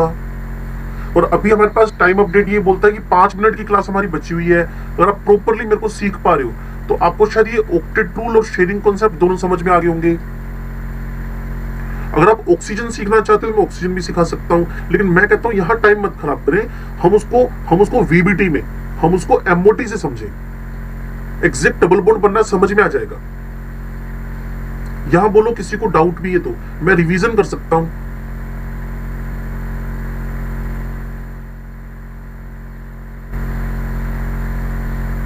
इसका या सारी स्लाइड्स का पिछली? बच्चे जब भी आप कोवलेंट बॉन्ड बनाते हो तो साइंटिस्ट है लैंगम्यूर, और लुइस के साथ मिलजुल कर दोनों ने ये काम किया और हमें तंग किया। लुइस लैंगम्यूर कॉन्सेप्ट, ठीक है जी। ये शेयरिंग का कॉन्सेप्ट है, ऐसा पिछली स्लाइड्स पर लिखा गया था। क्लियर? ये आपके पास शेयरिंग का कॉन्सेप्ट है, थोड़ा नजर मार ले। ये आपके पास ऑक्टेट रूल में लिखा था इलेक्ट्रॉन गेन करो, शेयर करो, इलेक्ट्रॉन शेयर करो। और क्लियर, ये शेयर वो फेसबुक वाला शेयर नहीं है, ये सिंपल इलेक्ट्रॉन की शेयरिंग है। क्लियर? तो यहां शेयर करो तो कोवलेंट बॉन्ड का फॉर्मेशन होगा। ठीक है, तो उसी बात को फॉलो करते हुए हम यहां तक पहुंच गए। यहां तक पहुंचने के बाद मैंने कहा शेयरिंग ऑफ अनपेयर्ड। कहते जी अनपेयर ही क्यों शेयर करता है, अनपेयर ही क्यों पेयर्ड होता है? मैंने कहा इसके पीछे एक रूल लग रहा है, स्ट्रक्चर ऑफ एटम का रूल लग रहा है। स्ट्रक्चर ऑफ एटम में एक रूल है आपके पास कि एक ऑर्बिटल 2 इलेक्ट्रॉन एकोमोडेट कर सकता है, 1 ऑर्बिटल कैन एकोमोडेट 2 इलेक्ट्रॉन्स। मैंने कहा जी मेरे पास तो एक ही है। उसने कहा फिर शेयरिंग करवा दो। मैं जो बोल रहा था ना, हाइड्रोजन कह रहा मुझे इलेक्ट्रॉन चाहिए, दूसरा भी कह रहा मुझे भी इलेक्ट्रॉन चाहिए। वो कहते हैं तुम्हें इलेक्ट्रॉन कहां से दे दे हम? तो इससे अच्छा दोनों ने मिलकर क्या की है, शेयरिंग। ये होता पता क्या है, दोनों को क्लोज, अभी वीबीटी में समझाऊंगा, ग्राफ से समझाऊंगा, दोनों पास आते जा रहे हैं, शेयरिंग कर रहे हैं। वही 287 इसके पास क्या पड़ा हुआ है, अनपेयर्ड। अब अनपेयर्ड अगर शेयर हो जाए, अनपेयर्ड अगर शेयर हो जाए तो इसकी स्टेबिलिटी बढ़ जाएगी, और वही दोनों ने किया यहां पर। चलो मैं काम और करता हूं, एक एग्जांपल और समझा देता हूं जिससे आपको परफेक्टली और समझ में आ जाएगी बात। मैं अपना ऑक्सीजन का एग्जांपल ले रहा हूं। ऑक्सीजन क्या मेरी कोई हेल्प करेगा ऑक्सीजन का इलेक्ट्रॉन कॉन्फ़िगरेशन बताने में?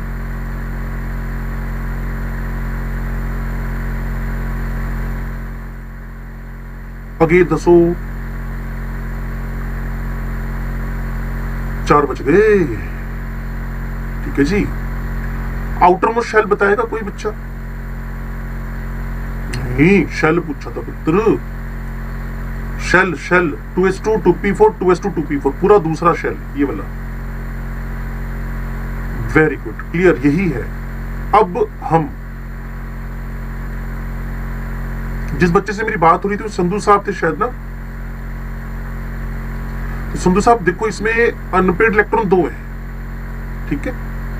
तो ये दोनों कोशिश करेंगे कि शेयरिंग कर ले, तो होएगा क्या?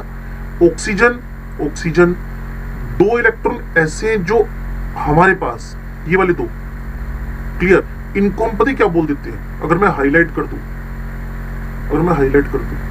इनको बोल देते हैं LPE, lone pair of electrons. इनको बोल देते हैं lone pair of electron. Loan जो बॉन्डिंग में पार्टिसिपेट ना करे, कल्ला, लोन पेयर जो बॉन्डिंग में पार्ट, अब यहाँ एक इलेक्ट्रॉन है, यहाँ एक इलेक्ट्रॉन, यहाँ एक इलेक्ट्रॉन, यहाँ इलेक्ट्रॉन है, अब ये दोनों एक दूसरे से क्या कर रहे हैं, शेयरिंग कर रहे हैं। तो देखो ना, इसके पास ऑक्टेट कंप्लीट हो गया, 1 2 3 4 लिख दो, 1 2 3 4 5 6 7 8, एंड दूसरे के लिए भी सेम। तो इसको लिखने का तरीका क्या हो गया, O डबल O, और ये इसके कौन है आपके पास, जो ऑक्सीजन इनहेल कर रहे हो ना, इस फॉर्म में इनहेल कर रहे हो, O2 मॉलिक्यूल। शेयरिंग कॉन्सेप्ट चल रहा है ये, जिसके पास भी अनपेड होंगे वो इजीली शेयरिंग कर सकता है, जिसके पास भी अनपेड होंगे वो इजीली शेयर, और यही बेसिस ऑफ वीबीटी भी बनेगा। अब इस मॉलिक्यूल को आप अपने लेवल पे मुझे अगर समझा सकते हो तो मैं यहाँ आपकी क्लास खत्म कर दूंगा, कि दूसरे टीचर नहीं तो मेरी वजह से परेशान होंगे। अब आउटर मोस्ट पे जल्दी से संधु साहब कमेंट कर दो, आउटर मोस्ट शेल, गलत बोलो एक्सेप्टेबल है लेकिन बोलो जरूर। हाँ ये हो गया पूरा के पूरा, ठीक है ना। 2s2 2p3 is how many unpaired electrons in the outermost shell?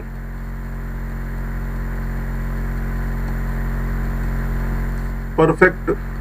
How many bonds will be formed in between two nitrogen atoms? 3. ठीक है जी, यहीं से एक छोटी सी टेबल बनेगी, इसके पास भी 8 हो गए, इसके पास भी 8 हो गए, और ये छोटी सी टेबल, और इसके साथ ही हमारी क्लास खत्म। ध्यान से सुनना, electron shared, clear, number of bonds, अगर 2 इलेक्ट्रॉन की शेयरिंग हुई तो सिंगल बॉन्ड बना, 4 इलेक्ट्रॉन की शेयरिंग हुई तो डबल बॉन्ड बना, और 6 इलेक्ट्रॉन की शेयरिंग हुई तो ट्रिपल बॉन्ड बना।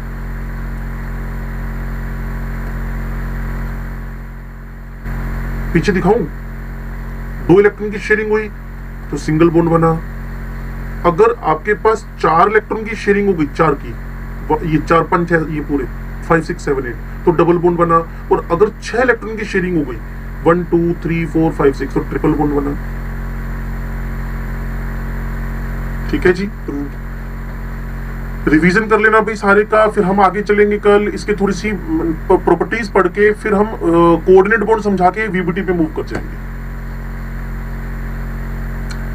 तो कोई भी डाउट हो, एक छोटी सी बात मैं आपको और बता दूं,